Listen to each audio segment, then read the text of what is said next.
Seja bem-vinda, Jordana. Seja bem-vinda a mais uma live nossa da Corrente do Bem, do Jardim da Penha Melhor. Hoje o nosso bate-papo é com o Dr. João Estevão, o essencial é invisível aos olhos. A gente vai estar hoje nesse momento muito importante com o Dr. João Estevão. Vai estar hoje nesse momento.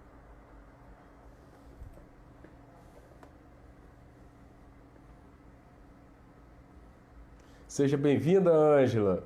Muito bem-vinda. Hoje é a nossa live, o nosso bate-papo é com o Dr. João Estevão, Ângela.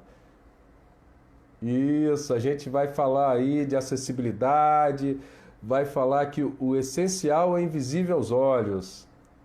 É isso aí, Ângela. Jordana, muito bem-vindo. Bem-vindos, né?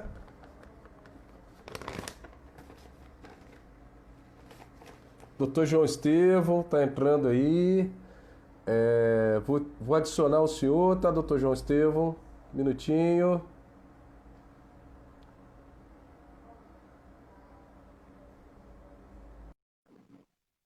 Dr. João Estevão, acabei de adicionar o senhor, Dr. João Estevão. Flávia, minha querida Flávia, seja muito bem-vindo, Flávia. A gente da Corrente do Bem aí, hoje a gente vai conversar com o Dr. João Estevão, que está acabando de entrar aí. Boa noite, Dr. João Estevão. Boa noite, meu amigo Peterson. Como é que tá o sinal aí? Bem posicionada? Oi? A câmera está bem posicionada? Tá sim, o senhor tá bem posicionado. Como é que tá o som aí, doutor João Estevão? Tá ótimo. E aí? Tá ótimo. Aqui também tá recebendo muito bem. Deixa eu dar um alô pro professor Elias, querido professor Elias. Hoje a gente vai estar, professor Elias, com uma pessoa super importante, que é o doutor João Estevão. A gente vai falar de acessibilidade. O essencial é invisível aos olhos, professor Elias. Seja muito bem-vindo. Professor Elias, que é muito querido nosso.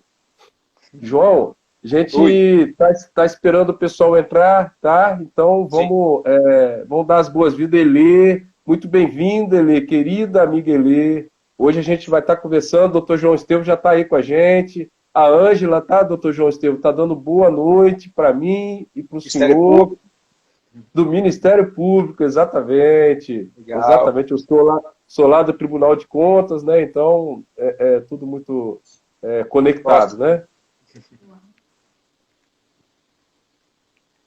Jordana, muito bem-vinda, Jordana. Seja bem-vinda. E o pessoal está entrando devagarinho, doutor João Estevão. Então a gente vai aguardar um pouco antes da gente iniciar esse importante momento nosso, tá? Show.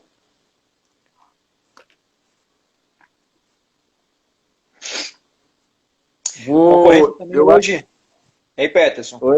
Oi? A concorrência nossa hoje está grande, né? Hoje tem algumas lives, né? Ó, a Jordana tá dando boa noite, Peterson e João Estevão. Boa noite, Jordana. Tem algumas lives, mas a nossa, o pessoal pode ver a nossa, depois continuar à noite vendo as outras, né? É verdade. Olha, engenheiro de mão cheia, que eu tenho a honra de ter trabalhado, aprendi muito, é Désio Fraga. Ele é músico, cantor também, doutor João Estevão. Muito Legal. bacana. Dona Edneia Rosalém, muito bem-vinda, dona Edneia, uma pessoa muito querida pela gente. A Elê dando as boas-vindas para a gente. O Legal. Meu querido amigo Beto, pessoa muito querida, seja muito bem-vindo. A Gilvana entrando, dona Edneia dando boa noite para a gente, tá, doutor João Estevão? Boa noite, Edneia. Sejam todos muito bem-vindos. Esse bate-papo nosso, né? Essa live, esse bate-papo de hoje, a gente tem a honra de ter nosso convidado, Dr. João Estevão, que aceitou o convite. Projeto Cores que Acolhem, da Renata, do Stefano, queridíssimos, eles colorem toda a cidade de Vitória, aliás, toda a grande Vitória, né? A Gilvana dando boa noite aí, Dr. João Estevão. Boa noite, Gilvana. E a gente tem esse momento muito especial, a gente agradece muito a disponibilidade do senhor nesse momento, Gustavo, a Simone, tá, psicólogos, que estiveram aqui com a gente para falar de saúde, tratar da saúde mental nesse momento aí de pandemia, doutor João Estevão. A Geórgia também. O Léo teve aí também, né? Léo teve aqui, nosso personal, teve Muito também. legal. Nós tivemos também uma psiquiatra, a doutora Renata Lage, tá? Isso. E semana passada, ó, o Gustavo entrando aí, antes foi a esposa dele, nosso psicólogo. Tivemos com a veterinária na semana passada, doutor João Estevam, Foi com a muito doutora legal, eu Juliana. assisti. Muito bom, né? Muito bom. Nossa corrente do bem é isso, é a gente tratar de vários temas e a gente tentar ajudar, né, o próximo, e essa é o principal da nossa corrente do bem. Bem, Eu achei doutor legal, João... Pedro, só para o pessoal chegando, Sim. a doutora Juliana, né? Na semana passada foi? Doutora Juliana, exatamente. Ela falou sobre a questão do cachorro, do Covid, da diferença entre o Covid do animal para o nosso, né? Porque as pessoas acham que eles, vamos supor, que o dele passaria para a pessoa, né? Mas não, mas isso aí não acontece, né? E eu achei muito pertinente ela falar isso, porque tem muita gente com medo, né? Dos pets, e o Covid já existia, mas é outra reação no cachorro ou nos outros animais, né? Eu achei muito legal. Parabenizo mesmo aí pela questão da live, que foi muito bacana, deu 1 hora você, certinho, você terminando. Tinha mais umas 50 perguntas, né? Olha, dá boa noite, Glauber, meu amigo, daqui de Jardim da Penha, que casou, agora está ali próximo, muito querido amigo, desde muito jovem. Doutora Bianca, boa noite, doutora Bianca, muito bem-vinda. A turma toda aí participando, doutor João Estevam. Eu acho que já dá para a gente começar, tá, doutor? Até porque a live tem 1 hora, a gente tem que aproveitar o tempo. Nosso tempo hoje é curto para tantas coisas muito interessantes, eu que conheço um pouco da sua história. Tá? Eu vou, inicialmente, falar rapidamente, tá, doutor João Estevam, como que chegou o convite ao senhor. Tá? Esse convite, ele é fruto do Jardim da Penha Melhor, do qual eu sou o idealizador, né, desse projeto. Dentro desse projeto tem a Corrente do Bem, essa turma maravilhosa, ela é formada por pessoas daqui de Jardim da Penha, né, e comerciantes, moradores, psicólogos, advogados, várias pessoas, muitos amigos, tá, doutor João Estevam? E aí veio o Covid-19, momento assim de desafio, momento de dificuldade, né? E como todo momento de desafio e de dificuldade, tem as oportunidades, doutor João Estevam. E nesse caso, como a gente sempre vê a parte boa, acho que a oportunidade é Papai do Céu aí proporcionando uma revisão dos nossos conceitos. Né? E aí, dentro dessa situação, eu vou falar rapidamente para a gente iniciar nosso bate-papo. Né? Essa corrente do bem, ela começou até antes do Covid um pouquinho. Né? Um projeto muito bacana, social, do qual eu sou organizador, que é o Samba Choro, que ele acontece aos domingos, acontecia, né, aos domingos na praça ali do EPA, trazendo a boa música, o bom samba e o choro, né? Para quê? A gente tinha muito morador de rua e pessoas ali à margem da lei. E aí, em conversa com o prefeito Luciano, nós pedimos aí um tratamento em relação a isso, seja com destinação de pessoas químicas, seja com tratamento para as pessoas, sejam com as pessoas que estavam à margem da lei devidamente caminhadas à justiça. E aí veio a parte do pública e veio a nossa parte, que é o quê? A ocupação das pessoas, doutor João Estevam, no espaço público, né? O sentimento de pertencimento, de retorno, e porque as pessoas eram assaltadas. Então fizemos o Samba Choro e aí conseguimos evoluir muito. E aí veio enchente, veio chuva e enchente, e aí nós fizemos uma campanha solidária de arrecadação de alimentos, de água, de investimentos, e encaminhamos lá para o nosso município de Santa Leopoldina. Leandro, seja bem-vindo, Rodrigo, e mandamos para lá. E aí nós começamos essa corrente do bem. E aí, vindo para agora, para o Covid, a gente iniciou uma campanha forte do Fica em Casa, viu, doutor João Estevam? E Fica em Casa, nós da Corrente do Bem, começamos a ajudar os nossos vizinhos, as pessoas próximas, as pessoas do Grupo Jardim da Penha Melhor, indo à farmácia, indo ao supermercado, indo na unidade de saúde, pegar remédio. E as pessoas em grupo de risco, na verdade, acho que nesse desafio todos somos grupos de risco, mas aí a gente está ajudando constantemente essas pessoas. Logo depois veio o Compre no Bairro, né? A gente tinha. É muito importante, o nosso comércio local está forte, fortalecido. E com esse Covid, a crise nesse segmento está intensa, então a gente conversa com cada morador, a gente passa a mensagem de compre no nosso bairro, compre em Jardim da Penha, para a gente poder evoluir esse comércio local. A gente tem a Jordana dentro dessa corrente do bem, junto comigo, né, junto com outros colegas, e a gente tem facilidade em criar artes, a gente cria artes gratuitas para essas pessoas, e dessa forma o comércio está girando, e aí, por consequência, existe uma segurança maior com todo o comércio sendo mais ativo, né? E aí veio a campanha da máscara também, tá, doutor João Estevam? Junto com o pessoal do meu Terço dos Homens, da Igreja São Francisco, junto com o Jardim da Penha Melhor, onde 2 máscaras a preço de custo, porque nós conseguimos quase tudo, apenas aí o pagamento das costureiras, 2 máscaras a 1,20, uma para doação e uma para a defesa dos nossos moradores de Jardim da Penha. Com isso, já fizemos mais de 3.000 doações para bairros carentes de toda a cidade de Vitória, um projeto muito bacana. Nós conseguimos gerar economia para as costureiras locais e conseguimos também ao comerciante do bairro que precisa adquirir a máscara, comprar uma máscara por 60 centavos, o que foi muito importante. Junto com isso, eu estou falando rápido para a gente aproveitar o momento com o senhor, tá?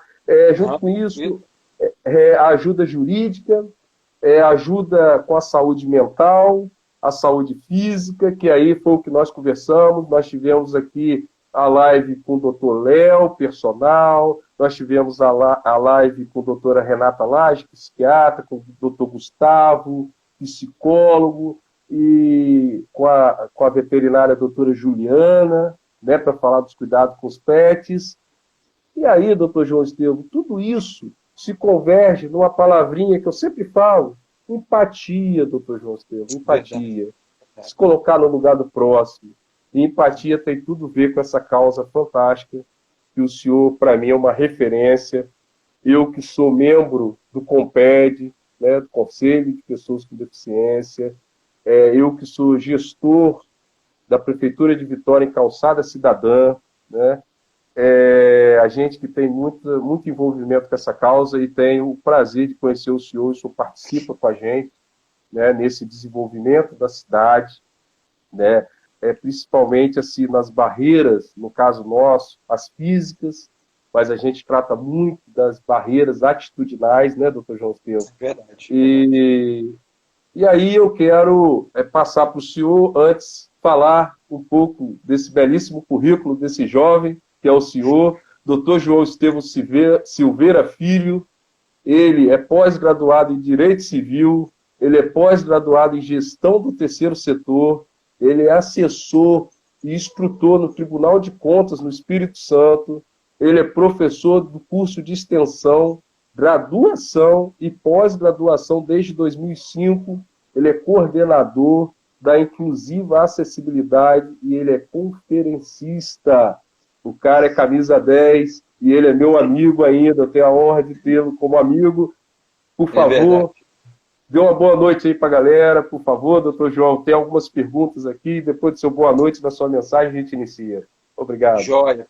Primeiro, parabenizar todo esse movimento que você tem feito aí, não só para o Jardim da Penha, mas a gente sabe que você tem um amor muito grande aí pela toda a cidade de Vitória, né? Isso é muito bom.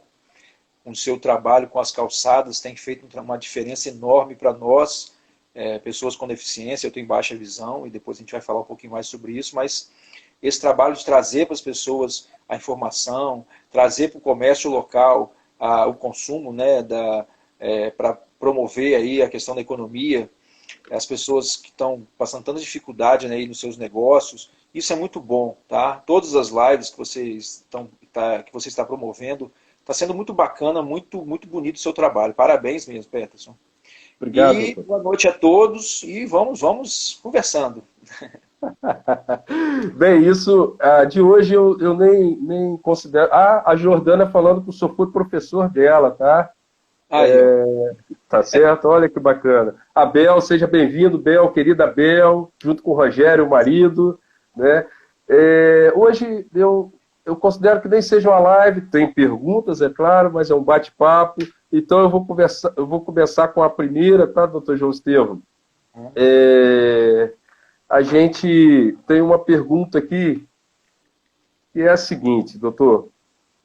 O senhor é da nossa cidade de Vix, Vitoríssima, né, que se tornou agora uma referência. Inclusive, ao pesquisar, o senhor também é daqui do bairro de Jardim da Penha. Né? Morei 36 anos em Jardim da Penha. 36, olha que bacana, a gente nem sabia disso. É. Perguntar ao senhor como eram as condições físicas da nossa cidade, né? Inclusive pode até mencionar do bairro aqui de Jardim da Penha, né? A Thelma, a Charlotte entrando, a Rose, sejam bem-vindos todos que estão nos assistindo. Em se pensando nas pessoas portadoras de deficiência. Como que era isso, doutor João Estevam? Então, Peterson, como eu te falei, eu nasci hoje onde é o Boulevard da Praia, né? Eu acho que 99% das pessoas de Jardim da Penha, Praia do Canto, nasceram ali, né? A clínica do Dr. Arnaldo, né?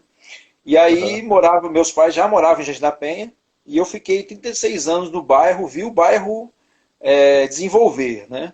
Muitos locais de Jardim da Penha não tinham qualquer tipo de estrutura, porque naquela época os terrenos eram todos terreno baldio, né? O terreno era o mato, não tinha nem cerca.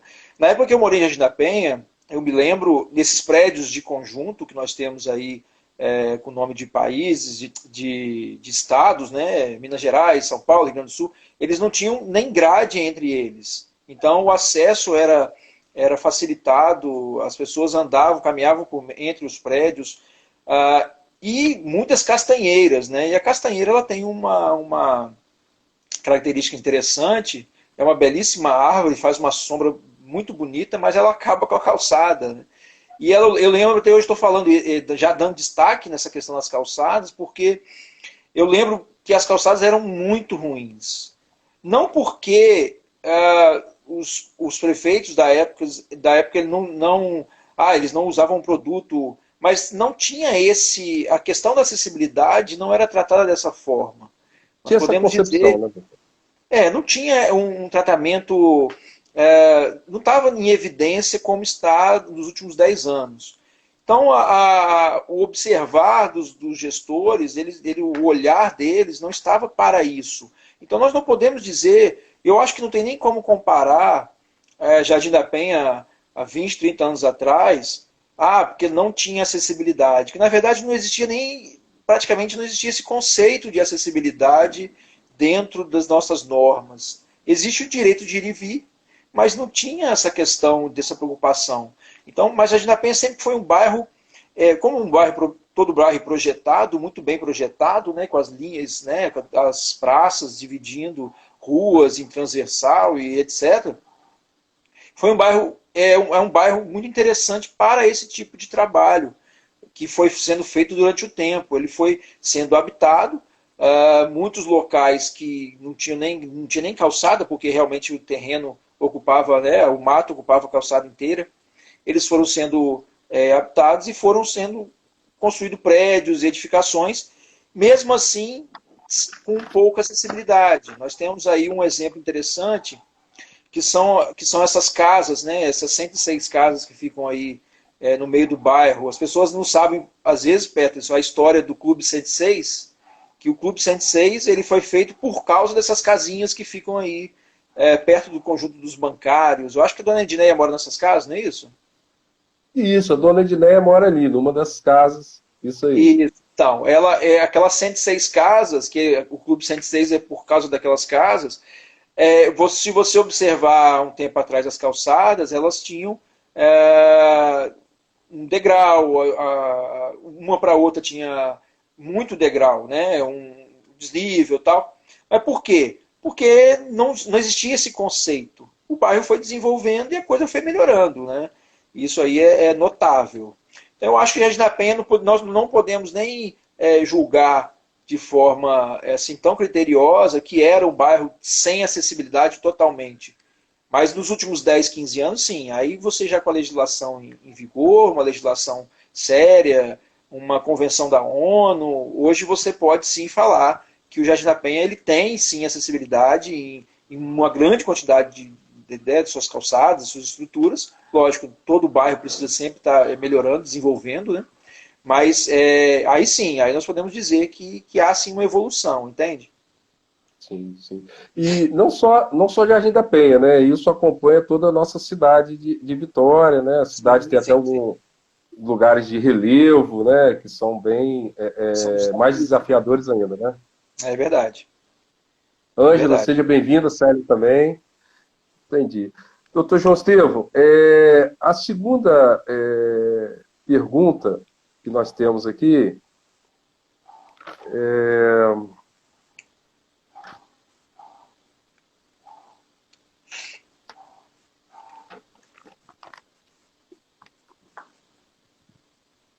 Eu quero te fazer uma pergunta também, tá?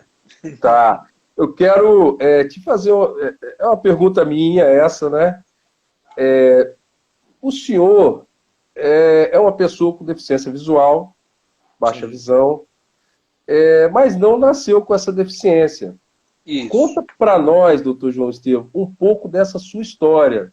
O senhor pode contar para gente? Joia, joia. Aham. Então, eu tenho baixa visão, foi acometida por uma deficiência degenerativa da retina, chamada retinose pigmentar. Eu estudei ali em Jardim da Penha, na nossa amada e Escola Brasileira, né, de Educação e Ensino, do seu Elton, né? Assim, e foi ali que eles descobriram. A professora minha da educação infantil, séries iniciais mesmo, ela percebeu que eu tinha alguma coisa diferente no caminhar, na questão de atenção ao quadro. E ela conversando com a pedagoga e meus pais, decidiram levar ao médico, né, pediatra, e ele viu, não tinha nada questão motora, né, não era nada questão das pernas, mas era sim uma questão visual. Então, me levaram ao oftalmo, aí começa a fazer aquela bateria de exames, e daí para frente descobriram a questão da retinose pigmentar, que é uma deficiência da retina, que vai atacando as células, os cones e os bastonetes, né? São células da cor e células de luminosidade. E essas células vão degenerando, elas vão parando de funcionar. Então, a nossa retina é como se fosse um espelho. Quem enxerga direitinho tem o espelho limpinho. Quem enxerga que tem problema na retina, que é, por exemplo, uma questão de que tem retinopatia diabética. Que quem tem diabetes, uma das consequências é o deslocamento da retina, porque os vasos sanguíneos da retina eles ficam muito frágeis e sangra, então há um deslocamento da retina. No meu caso, a célula realmente morre, a retina fica limpa, mas a célula ela é morta, ela vai morrendo, né? Ela fica morta ali naquele local, porque a célula retina é um neurônio, é uma célula nervosa, então ela não se multiplica. Então ela fica ali, então não, não regenera igual a célula da pele, né? Que ela vai regenerando. Mas da retina não. Então isso foi durante 7 anos para cá, a família toda dando apoio. E hoje eu estou com 42 anos de idade. E ela foi diminuindo a visão. Hoje eu vejo embaçado, vejo assim, como se fosse uma fumaça, né? Eu Uhum. vejo, não consigo mais ver o contorno das coisas e vejo bem embaçado. Eu acho que talvez a Jordana, eu acho que ela foi minha aluna na FINAC, se eu não me engano, que eu estou me Uhum. lembrando agora do nome dela, mas eu enxergava bem melhor, porque eu comecei a dar aula em 2005. Então eu não usava bengala, Uhum. era uma outra situação, né? Mas aí o tempo Inclusive, foi passando e inclusive, eu fui desenvolvendo. inclusive, doutor, só um minuto. A Elê está colocando ali que estudou com o senhor na oitava série da escola brasileira. Nesse É, período, o senhor não tinha ainda essa. exatamente. Exatamente. Na escola brasileira, na época da ELE, que ela está falando, eu fui a Cuba fazer um tratamento que eles diziam que seria uma solução. E eu lembro quando eu voltei, o meu olho muito vermelho, e os alunos todos receberam, preocupados e tal. E eu acho que ela lembra, deve lembrar disso também. Então, assim, foi um processo. Muitos amigos de Jardim da Penha, que não me veem há muitos anos, eles meio que assustam quando tomam conhecimento. Parece que foi algo repentino, mas não foi. É um processo, é um tempo que aquilo vai acontecendo. Esse é a grande dificuldade das pessoas, já puxando um gancho aqui, Peterson, para a gente ganhar um tempo, a grande dificuldade das pessoas no entender a deficiência. Porque, por exemplo, se você me conhecesse há 20 anos atrás, eu era um João, eu tinha uma visão. Se você me conhece hoje, eu sou o outro João. Tenho muito mais dependência do que antes. Então, isso aconteceu de uma hora para outra? Não. Isso você vai se adaptando, readaptando, se convencendo. Eu passei por um processo seríssimo de aceitação da minha deficiência, que não foi fácil. Não foi fácil mesmo. Hoje, assim, ainda tenho alguns detalhes que precisam ser tratados com relação à questão de comportamento dos outros e etc. A minha esposa foi assim, uma ponte muito bacana com relação a isso, com essa reação da aceitação. Não foi fácil e ela conviveu todo esse processo. Ela, meu filho, meus pais, pais dela. Então, hoje, a minha dificuldade é fazer com que as pessoas entendam essa realidade. Nós temos que entender que existe um universo enorme de pessoas com deficiência visual e com outras deficiências no Brasil e no mundo. Então, características, nós não podemos... eu sempre falo modelo CIA, né?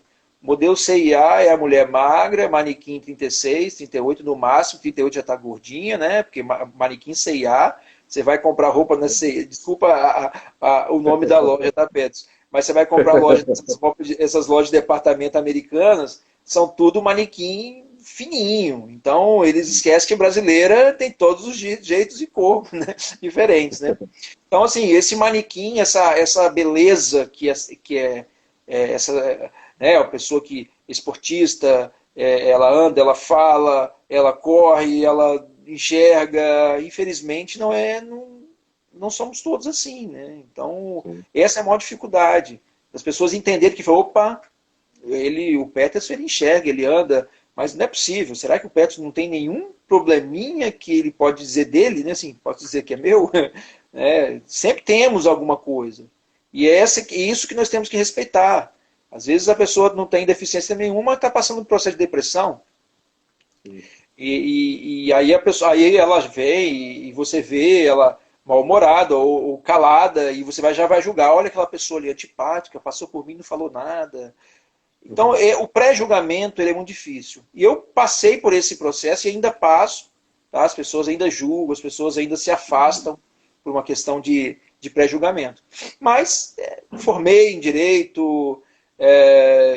fui dar aula e quando eu dava aula era mais simples a questão da visão. Eu conseguia ainda me virar, mas depois a coisa foi piorando e aí eu comecei a focar minha aula só nessa área de inclusão mesmo. E é o que eu faço hoje, 99% do meu tempo, desde tribunal a dar aula em cursos, trabalhar com cursos na área de acessibilidade e inclusão. Então, mais ou menos essa aí é a minha trajetória. Que bacana, doutor João, que bacana. A nossa deputada, né, a Mara Gabrilli, ela fala muito dessa questão, né, conceitual, de que a gente precisa ir dentro da questão das barreiras de atitudinal, que a gente precisa muito ter essas mudanças e que ela acredita que isso é do jeito que o senhor falou, né? Até esses dias atrás, quando o senhor era jovem, não existia nenhum conceito de bons acessos. Então, como falar de boas calçadas, né? Do jeito que o senhor mencionou no início. E ela fala muito, assim, da concepção, assim, a convivência lá na infância, né? Onde o meu filho, né, que estuda ali no Darwin, ele tem já um coleguinha que tem ali uma deficiência. Então, é uma geração que já está vindo já com a consciência, porque verdadeiramente existe assim, existe uma desinformação realmente, né? Então, é muito importante essas questões que o senhor está colocando, porque são coisas assim que as pessoas não imaginam. O doutor João Estevam, eu me recordo bem de uma palestra que nós fomos dar, eu e o senhor, né? O senhor foi falar da sensibilização no assunto. Eu me recordo, o senhor chegou um momento, o senhor falou, calma aí, Petros, eu tenho que dar uma paradinha aqui, porque eu tenho uma situação que, dependendo do local, eu sinto uma tontura, né? Então, são questões de adaptação do jeito que o senhor colocou, que o senhor mencionou, né? Isso faz parte do nosso dia a dia. Eu passei por uma síndrome de fobia e eu descobri que um dos problemas era realmente a questão visual. Por conta da questão de não saber para onde sair no caso de necessidade, de sair, de precisar sair, descer, alguma coisa. Então, isso tudo vem, são situações que vão acontecendo novas, de acordo com que nós vamos caminhando a nossa vida, né? Hoje eu tenho 42, com 50, com certeza vão ter outros desafios, e cada dia é um desafio diferente. E é que nós temos que matar esse leão aí e fazer ele no churrasco, né? É isso aí. Ó, dá um alô aí para Rose Vitália, Luciana, tá? Mandaram dando um alô para você, tá, doutor João Estevam?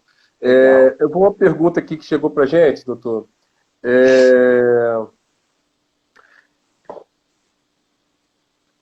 Doutor João, então, é importante que a sociedade seja mais bem informada sobre as várias deficiências para o melhor convívio, seja no local com ou sem acessibilidade. É uma pergunta. Então, a sociedade precisa conhecer, e hoje nós temos a ferramenta da internet, né, nós estamos aqui usando ela. As pessoas elas precisam entender que a internet não é só para buscar quem a cantora ou o ator está namorando, ou quem traiu quem. Né? Nós precisamos usar nossas ferramentas para coisas produtivas. Nós precisamos também do momento do entretenimento, você distrair, mas precisamos usar a ferramenta de uma forma produtiva. Você tem hoje o Instagram, você tem o YouTube, você tem o Facebook, você tem o Google, com ferramentas para você buscar informação. Então, quando você está consciente de que a informação está ali, você sabe como lidar, então o que eu entendi da pergunta foi, sendo o local acessível ou não, eu preciso de informação. Porque muitas vezes, Peterson, eu sempre dou esse exemplo, e você já deve ter escutado várias vezes, quando você vai num restaurante, a mesa pode estar cambaleando ali, a cadeira meio torta, mas a comida e o atendimento é maravilhoso. Normalmente você volta. Agora, quando você vai no restaurante, ele pode ser chique, tudo de cristal, a mesa impecável, e o garçom te atende mal e a comida não é boa, você não volta. Então a acessibilidade não é diferente. Muitas vezes você vê um lugar extremamente acessível, só que o comportamento das pessoas ali na portaria, na recepção, dos gestores daquele local ou dos moradores, não é acessível. O que acontece? Você vai condenar o local inteiro. Você nem vai lembrar que existia uma rampa, um banheiro, um corrimão e uma placa em braille, etc. Você vai lembrar só do comportamento. Essa é a grande diferença. Às vezes um local não é nem tão acessível, mas o amor, o carinho, como você falou, a empatia é tão grande que a pessoa volta, que a pessoa até aceita ser carregada no colo. Não tem problema não, pode me carregar. E aí ela vai. Mas esse é o problema. As pessoas precisam se capacitar, as pessoas precisam conhecer. Não é só o João que sabe. Nós temos milhares de pessoas no Brasil que são capacitadas e tem excelentes canais no YouTube, Facebook, Instagram e Google, todos disponíveis para que você tenha informação. O grande diferencial é quem busca e quem não busca informação. Esse é o problema, né? É verdade. Dá um alô aí para Nádia, querida amiga, referência também. Nádia, estudei com Nádia também. Estudou com Nádia, isso aí. Dona Edneia, que bela superação, doutor Estevam, parabéns. Dona Edneia, que é uma referência aí de saúde mental. Doutora Bianca, parabéns. Peterson pela escolha do tema, muito importante falar sobre acessibilidade. Dr. João dando um show. É, Enfim, falando de tecnologia, doutor João Estevam, eu preciso encaixar uma pergunta para o senhor. Né? Tem uma hashtagzinha para cego ver. tem. Eu não sei assim, se alguns sabem, mas a gente vai passar a informação. A doutora Patrícia Braille, ela criou nessa hashtagzinha. Sim. Ela é baiana, inclusive. Hoje, a nível de tecnologia, existe várias formas, né, de vocês se desenrolarem com as coisas, né, com as questões. Dr. João Estevam tem autonomia plena com a busca pelo conhecimento do jeito que o senhor usa muita tecnologia. Essa hashtag, na verdade, foi uma forma dela passar uma mensagem que existe a deficiência visual e que as pessoas precisam se atentar a isso, de como se comunicar. Ela nada mais é do que isso, pelo que a gente pesquisou. E aí perguntar ao senhor, dentro dessa linha de tecnologia, Rose Vitale, dando os parabéns ao doutor João Estevam, tá? A Rose. Dentro dessa linha de tecnologia, doutor João Estevam, o senhor podia falar um pouquinho dos facilitadores, elencar alguns itens? Esse para cego Lógico. ver, eu falo pelo meu próprio grupo. Né? É muito Aham. interessante. Algumas É, pessoas nem sabiam que eu participava do Comped e eles nem sabiam para cego ver. Então foi muito importante. Fala para gente. Alcimar é. Zonta, seja bem-vindo. A hashtag para cego ver, o que acontece? Algumas pessoas acham que, cego vê, como assim cego vê? Porque, na verdade, olha o nosso tema de hoje, né? Nosso tema de hoje é do Antônio Exupéry, né? Que é o criador aí do Pequeno Príncipe. Essa frase é do Pequeno Príncipe, né? O essencial é invisível aos olhos. Quem conhece o livro ou o filme vai lembrar da raposa falando para ele, enfim, no lugar onde tinha umas rosas. Por quê? a, a, exatamente a visão, essa visão nossa física, ela é um tipo de sentido. O ver não é só a nossa visão física, né? O ver, ela tem uma série de significados. As pessoas falam, por exemplo, muitas situações que nós vivemos boas, nós fazemos de olho fechado. O beijo, né? Olho fechado. O atleta, quando beija a medalha, ele fecha os olhos. Então, por que isso? Porque é um sentimento diferente. Né? É uma outra conexão.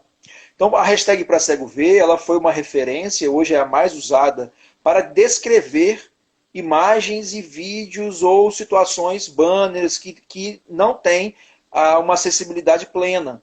Então, toda vez que você coloca uma imagem e você quer escrever o que é aquela imagem. É um banner, por exemplo, dessa live. E aí eu coloquei lá no meu Instagram, eu coloquei a hashtag para cego ver.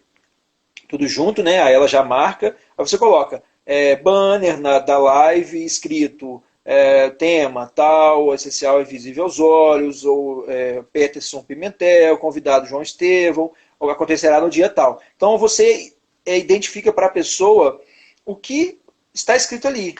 É exatamente para que eu possa entender o que está escrito naquela foto, ou, por exemplo, você coloca uma foto sua em algum lugar, em alguma praia, você coloca hashtag para cego ver, foto minha na praia, céu azul, areia branquinha e tal, dia nublado, não sei. Enfim, Sim. você vai usar aquilo.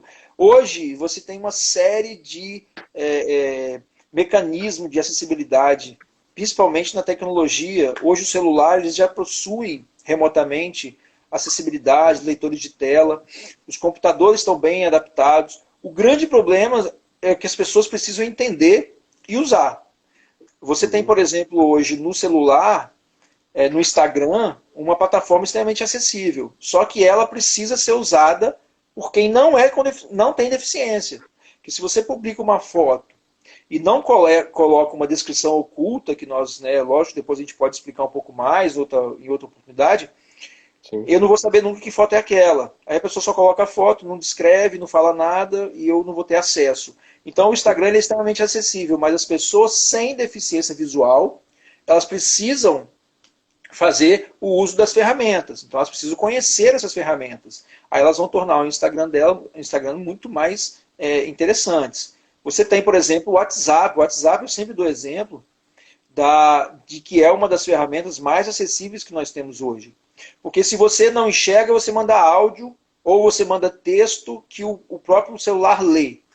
Se você não sabe escrever, você fala que ele digita sozinho.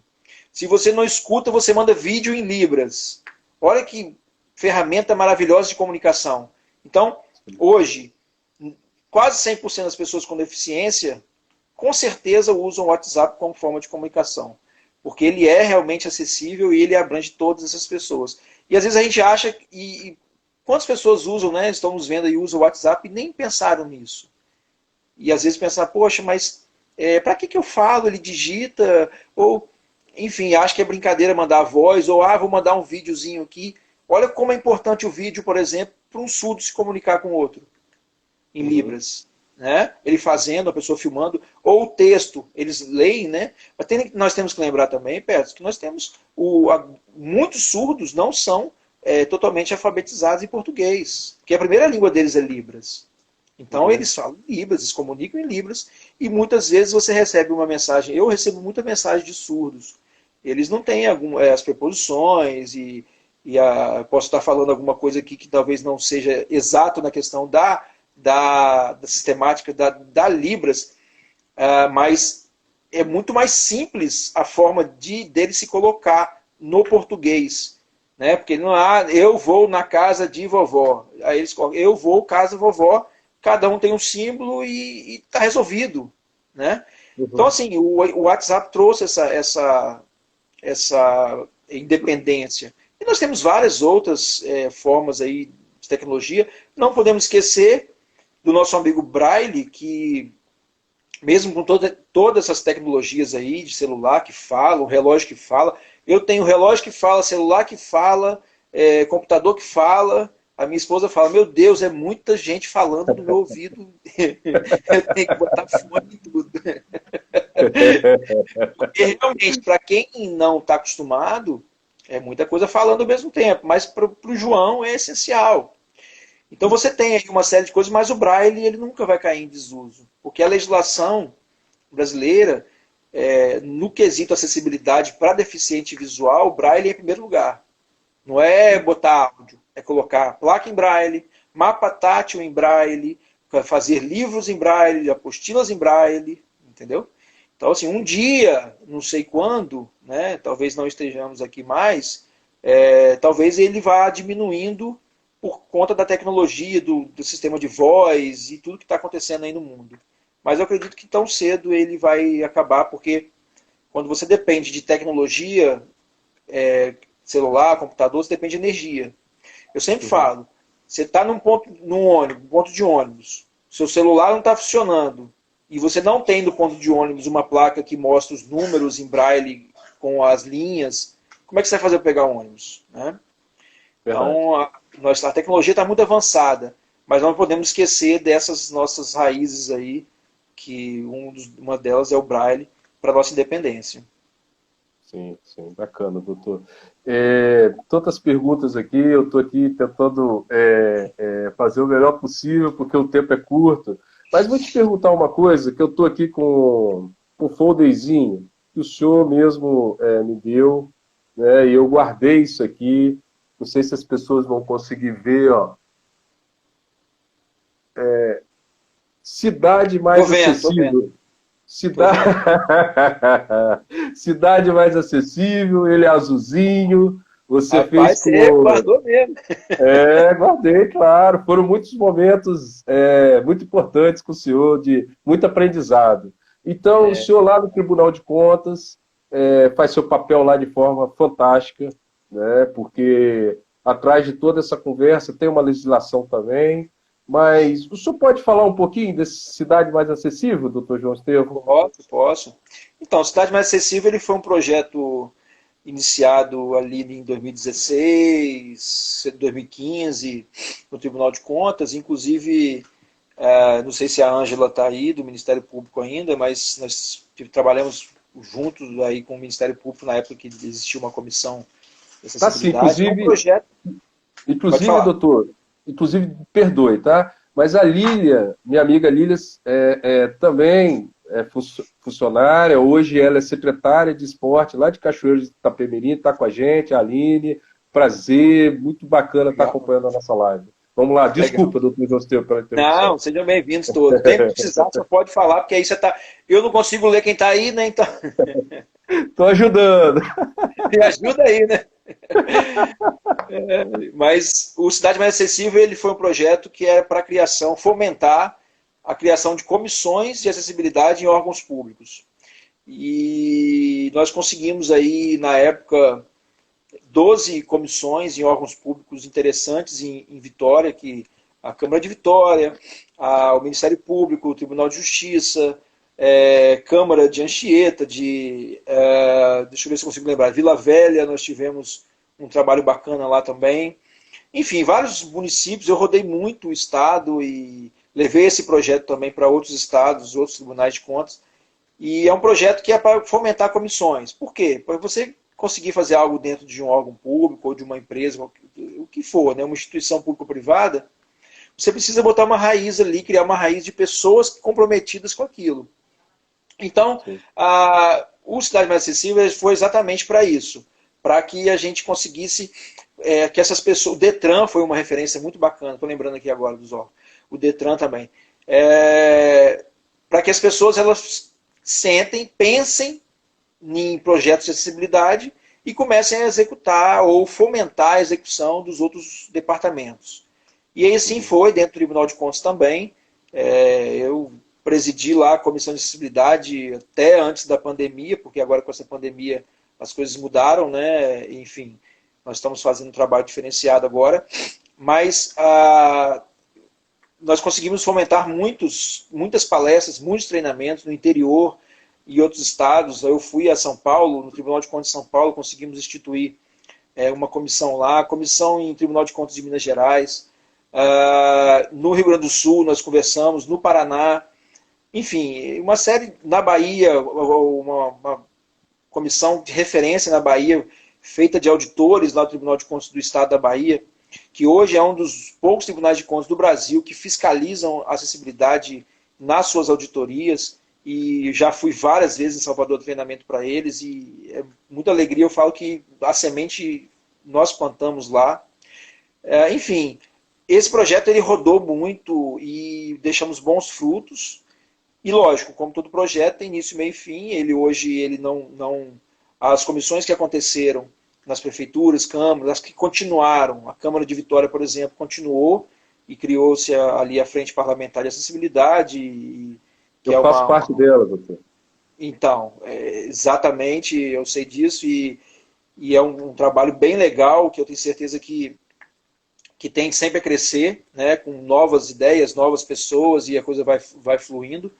Então, assim, é um projeto que me deu uma visibilidade muito grande nessa área, e também projetou muito o nosso tribunal e o nosso estado para a questão da acessibilidade. Eu estive em Brasília, eu estive com Mara Gabrilli várias vezes, ela hoje é senadora, né?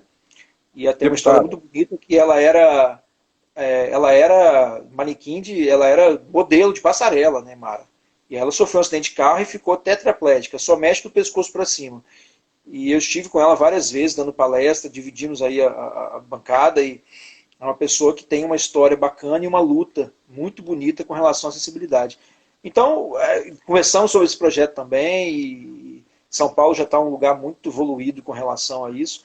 Mas é isso, a história do projeto Cidade Mais Acessível, ele marcou. Você foi uma das peças fundamentais aí com relação ao núcleo de calçadas. Quantas vezes nós já conversamos e trabalhamos juntos aí, palestras com relação a isso. Fizemos várias reuniões ali no Tribunal de Contas com as peças-chave aí dos municípios, né, as pessoas que trabalhavam com acessibilidade, com a questão de alvarás, trazendo aí o município de Serra, Cariacica, Vila Velha e vocês. Então, assim, foi um tempo muito bom. É lógico que nós estamos vivendo ainda o reflexo desse tempo, e projetos novos têm que caminhar, né?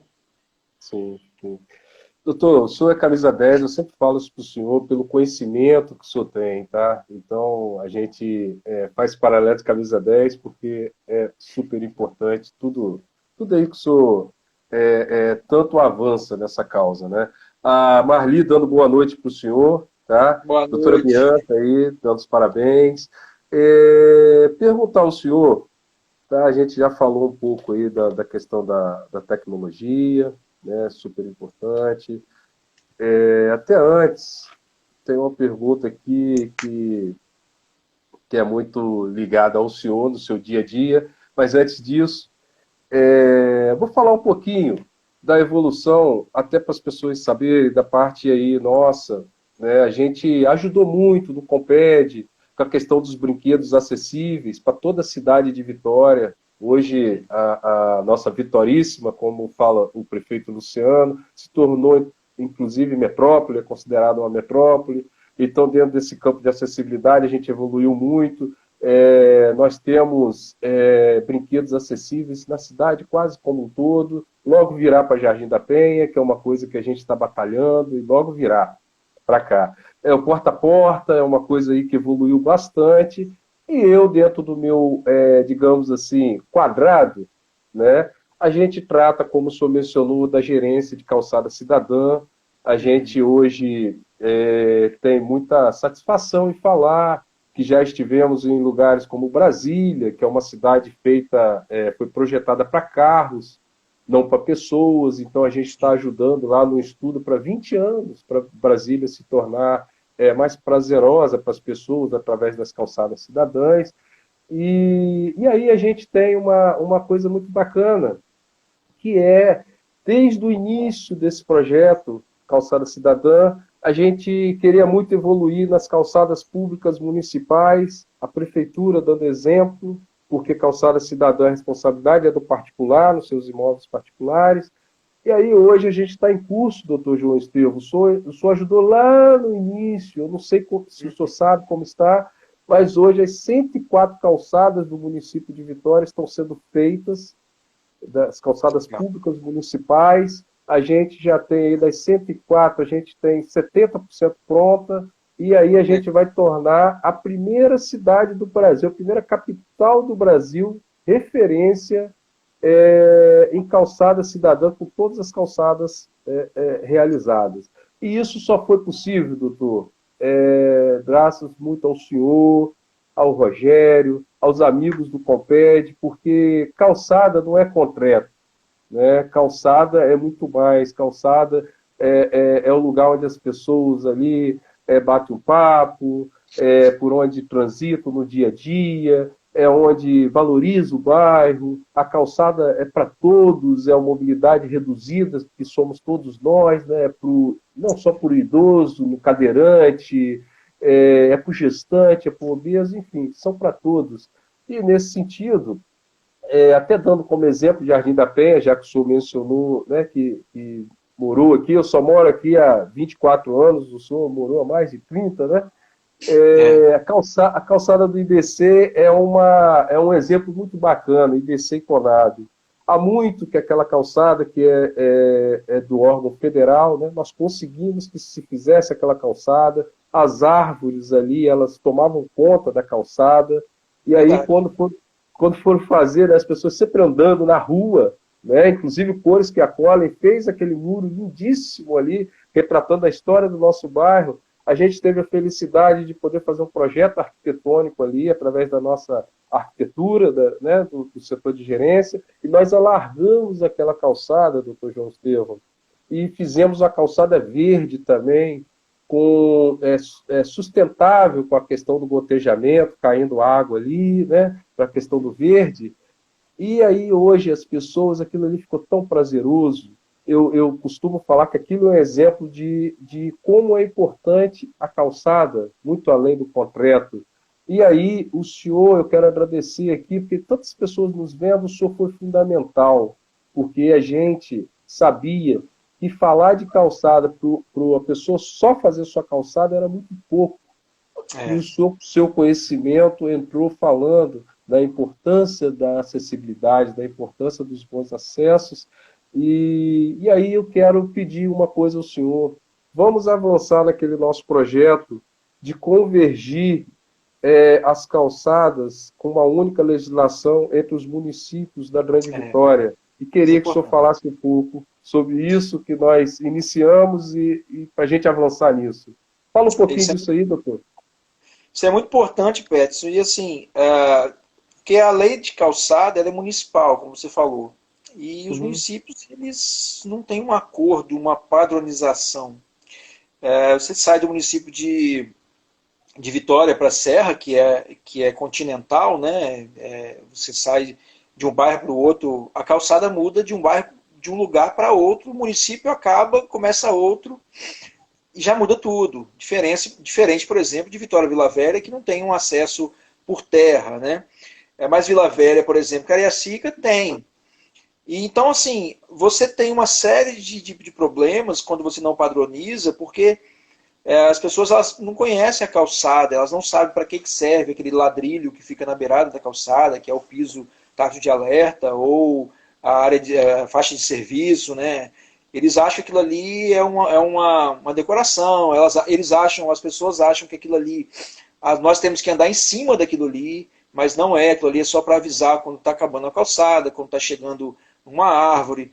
E esse é o detalhe. Muitas pessoas chegam para o João, eu não acredito, botaram um poste em cima da faixa que você tem que andar. Eu falei, não, aquela faixa eu não tenho que andar. É justamente ali que eles têm que estar, porque ali eu não posso andar. Porque o ladrilho ele é feito daquelas bolinhas, aquilo ali é alerta para você. Opa, tem algum obstáculo, está chegando um elevador, está chegando uma escada, está chegando um degrau, está chegando uma árvore, um poste.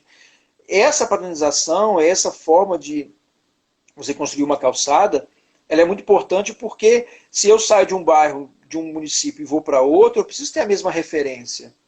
Eu não preciso ter um manual de calçado por bairro. Não, peraí, eu estou no bairro tal, o piso tátil aqui é assim, o direcional tal, na hora do estacionamento é tal. Imagina cada município que eu for, eu tenho que ter um manual de como andar naquele município, porque cada um vai ter um tipo de calçada.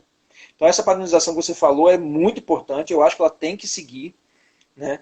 É interesse dos municípios vai facilitar muito para todos. E eu quero destacar, Peterson, a sua iniciativa da capacitação dos construtores. Você não falou isso, mas eu estou falando.